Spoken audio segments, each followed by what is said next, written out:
Jessica was thrilled to finally land a cheap apartment in Manhattan. The city's hustle and bustle had always intrigued her, and now she was going to live right in the heart of it. The apartment was surprisingly spacious for its price, with high ceilings and old charm.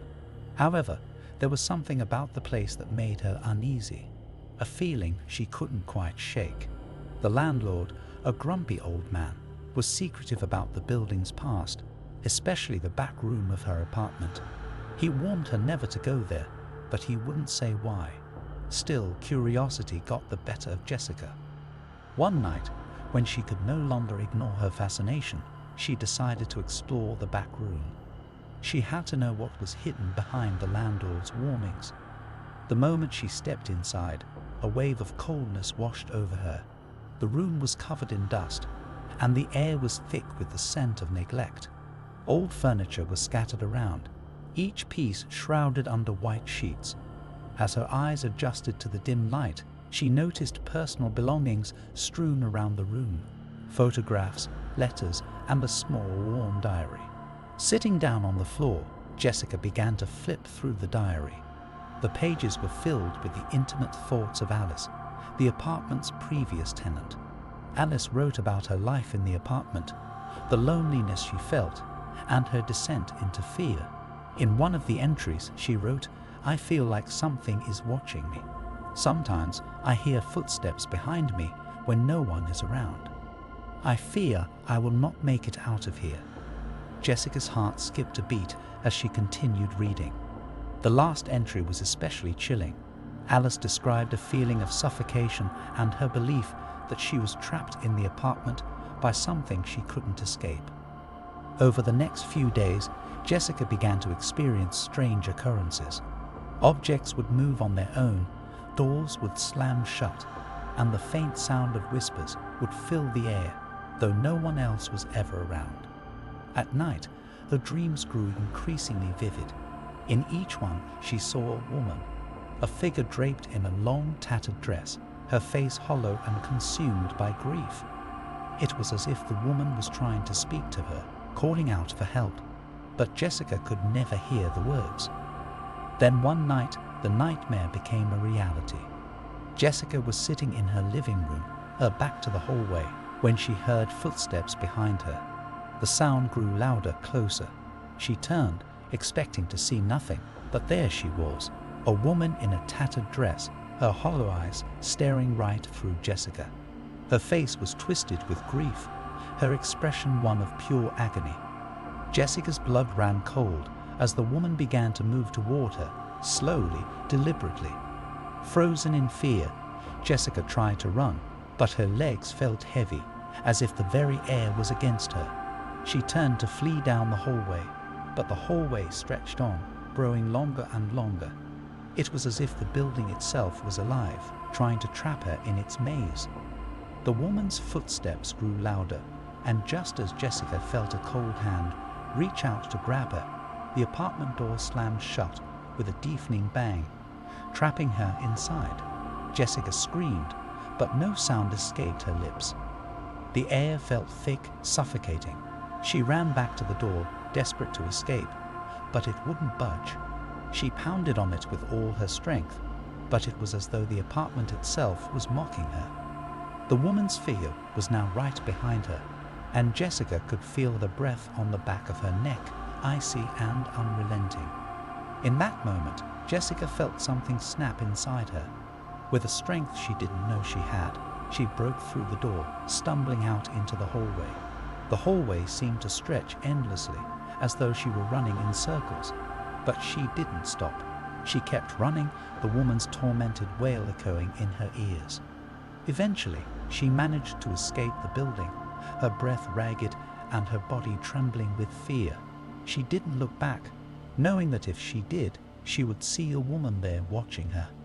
The apartment was no longer a place of excitement and adventure. It had become a prison. Jessica moved out the next day, unable to bear the haunting presence of Alice any longer.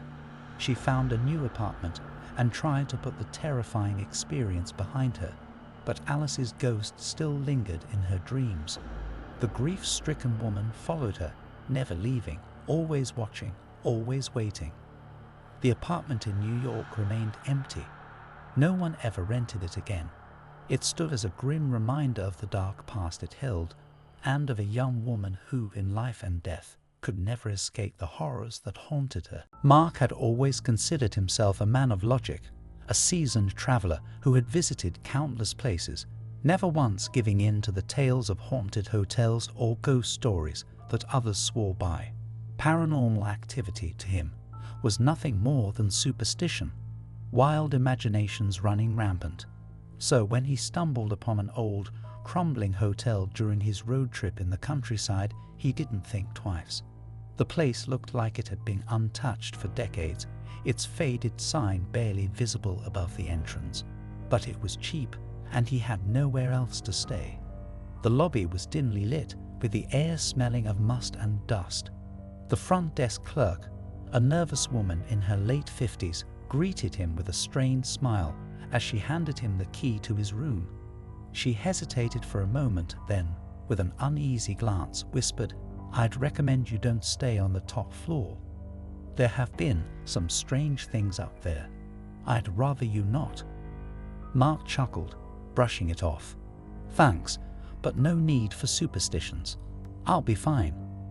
Her eyes widened slightly, and she quickly glanced around as if to ensure no one was listening. "Just don't say I didn't warn you," she added, her voice barely above a whisper. With a dismissive shrug, Mark took the key and headed for the creaky old elevator.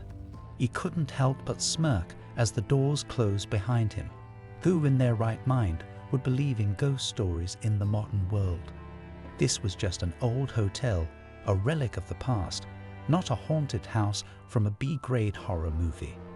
He arrived on the top floor, and the first thing that struck him was the overwhelming sense of dread that seemed to permeate the air.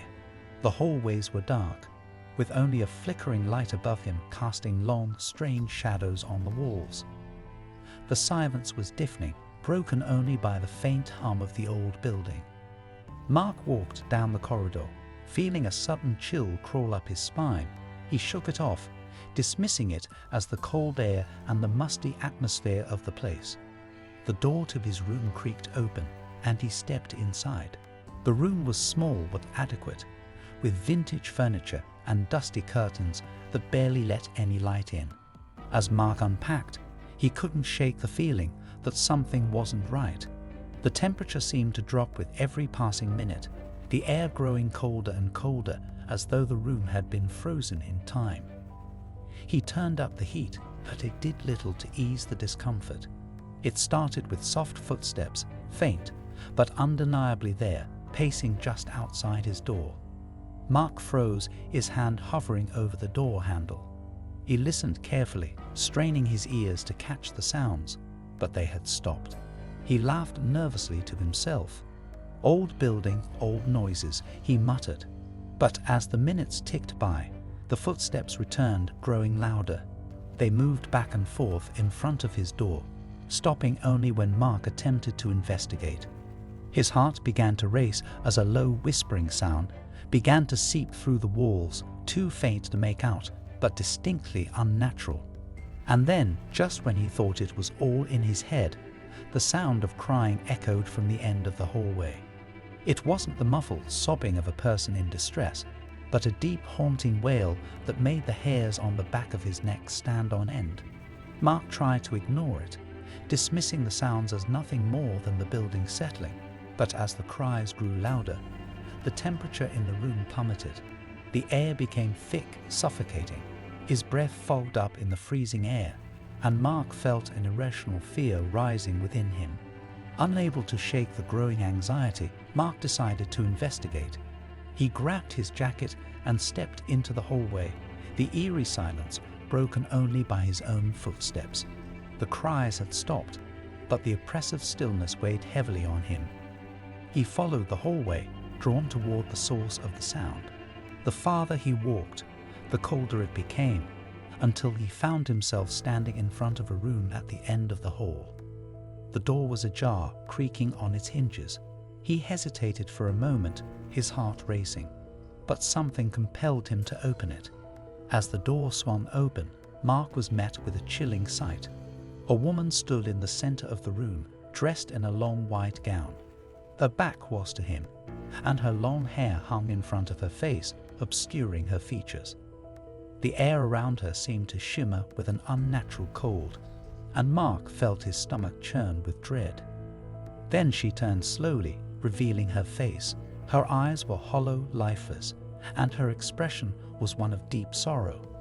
Without a word, the ghost reached out toward him, her bony fingers trembling in the air as if pleading for something. Her lips barely moved as she whispered a single word: "Help." Mark's blood ran cold. His body froze in place, and for the first time in his life, he felt utterly powerless. Before he could react, the door slammed shut behind him, trapping him inside the room. The temperature dropped even further, and Mark's breath came out in sharp gasps, visible in the freezing air. The ghost began to move closer, her mournful wails growing louder and more desperate. Panicked, Mark tried to escape, but the door wouldn't budge. He pushed and pulled with all his strength, but it was as if the room itself had locked him in. The ghost's wails intensified, her form becoming more solid, more real with every passing second. Mark's heart raced, and he felt a deep, suffocating fear settle in his chest. After what felt like an eternity, Mark managed to pry the door open. He stumbled into the hallway, gasping for air, the woman's cries echoing in his mind. He didn't stop to look back as he ran toward the stairs, his legs heavy and his head spinning. When he finally made it to the lobby, he was breathless and shaken to his core. The front desk clerk was nowhere to be seen. Mark left the hotel as quickly as he could, never looking back. He didn't stop until he was miles away, but the image of the woman in white haunted him long after he'd left the countryside behind. He never spoke of the incident, but something had changed within him that night. The skeptic was gone, replaced by a man who now understood the unexplainable forces that could lurk in the darkest corners of the world. The hotel, now even more decayed and abandoned, stood as a silent monument to the tragedy that had unfolded there. The woman in white, her restless spirit forever trapped within the walls, continued to haunt the top floor, and visitors who dared to stay there were never quite the same. The hotel became a legend, a place where the line between the living and the dead blurred, and Mark, for the first time, believed in the supernatural. Tom had always been drawn to nature, particularly the untouched, mysterious corners of the world. As an experienced hiker, the prospect of tackling challenging and dangerous trails intrigued him. When he heard about Aokigahara Forest, known as the Suicide Forest, at the base of Mount Fuji in Japan, he knew he had to experience it for himself. The place was steeped in tragic history, rumored to be haunted by the spirits of those who had taken their lives there. Despite its eerie reputation, Tom felt an odd sense of excitement. He figured that the stories were exaggerated, just dark legends told to add to the forest's mystique. The morning was crisp, and a low mist hung in the air as Tom arrived at the edge of the forest. The sun had barely risen, casting a pale light over the dense trees ahead. Tom felt confident as he checked his gear, making sure he had everything he needed for the hike. The trail he was following was well marked, and he reassured himself that it would be a peaceful hike, just another adventure to add to his list. As he ventured deeper into Aokigahara, a strange silence seemed to settle over the forest. There were no birds singing, no insects buzzing, nothing but the soft crunch of his boots on the forest floor. It felt almost unnatural, as though the forest had stopped breathing. Tom tried to shake off the discomfort creeping up his spine. He was in a forest, after all. It was supposed to be quiet, but the trees around him seemed to grow taller and thicker, as if closing in on him, and the air grew heavier with each step. He noticed strange markings carved into the trunks of trees. Some looked like symbols, while others were crude scratches, as if someone or something had scratched them in desperation. The unsettling feeling of being watched gnawed at Tom. He began to notice other signs as well. abandoned personal belongings scattered along the trail, old shoes, worn clothing, and pieces of fabric tangled in the underbrush. Each discovery made his skin crawl, but Tom refused to let his imagination run wild. He dismissed it all as remnants left behind by previous hikers, or maybe people who had ventured in and lost their way. But then the whispers began. At first, they were so faint he thought they were the wind. But as he walked deeper, the voices grew louder, murmurs that seemed to come from all directions, yet he couldn't make out any words. It was as if the forest itself was speaking, telling secrets from the past. Tom's heartbeat quickened. He checked his GPS, but it flickered and turned off completely, the screen blank. His stomach sank as he realized he was lost. Panic set in as he retraced his steps, only to find that every tree looked the same, every path leading to a dead end. Tom felt the presence of something unseen, something following him. The hair on the back of his neck stood up, and the temperature seemed to drop, the air turning icy. He quickened his pace, but no matter how fast he walked, it felt like the forest was swallowing him whole. Then he stumbled upon a clearing. It was eerily calm, the ground littered with abandoned personal items. A backpack lay in the middle of the clearing, its zipper wide open, and next to it, a journal lay half buried in the dirt. Tom hesitated, his curiosity pulling him closer. He picked up the journal and began flipping through the pages. The words were scribbled in a frantic, scrawled handwriting. Emotions of despair, fear, and loss filled the pages. The journal belonged to someone who had clearly felt trapped by something, someone who had sought an escape. But then something caught his eye. A photo, slightly faded, fluttered out from between the pages of the journal. It showed a family, parents with a young child standing in front of a house, smiling as if they had no idea of the darkness that would soon consume them. Tom stared at the photo, a chill crawling up his spine. Suddenly, a cold gust of wind swept through the clearing, rustling the trees with a bone-chilling howl. Tom froze as a figure appeared in the distance, barely visible through the mist. The figure was pale, translucent, and dressed in what looked like tattered clothes. It stared at him with hollow, lifeless eyes, its expression one of pain, as if it had witnessed something unspeakable. Tom's heart pounded in his chest. He tried to move, but his feet felt rooted to the spot. He could feel the ground beneath him growing colder, the air thick with an unnatural presence.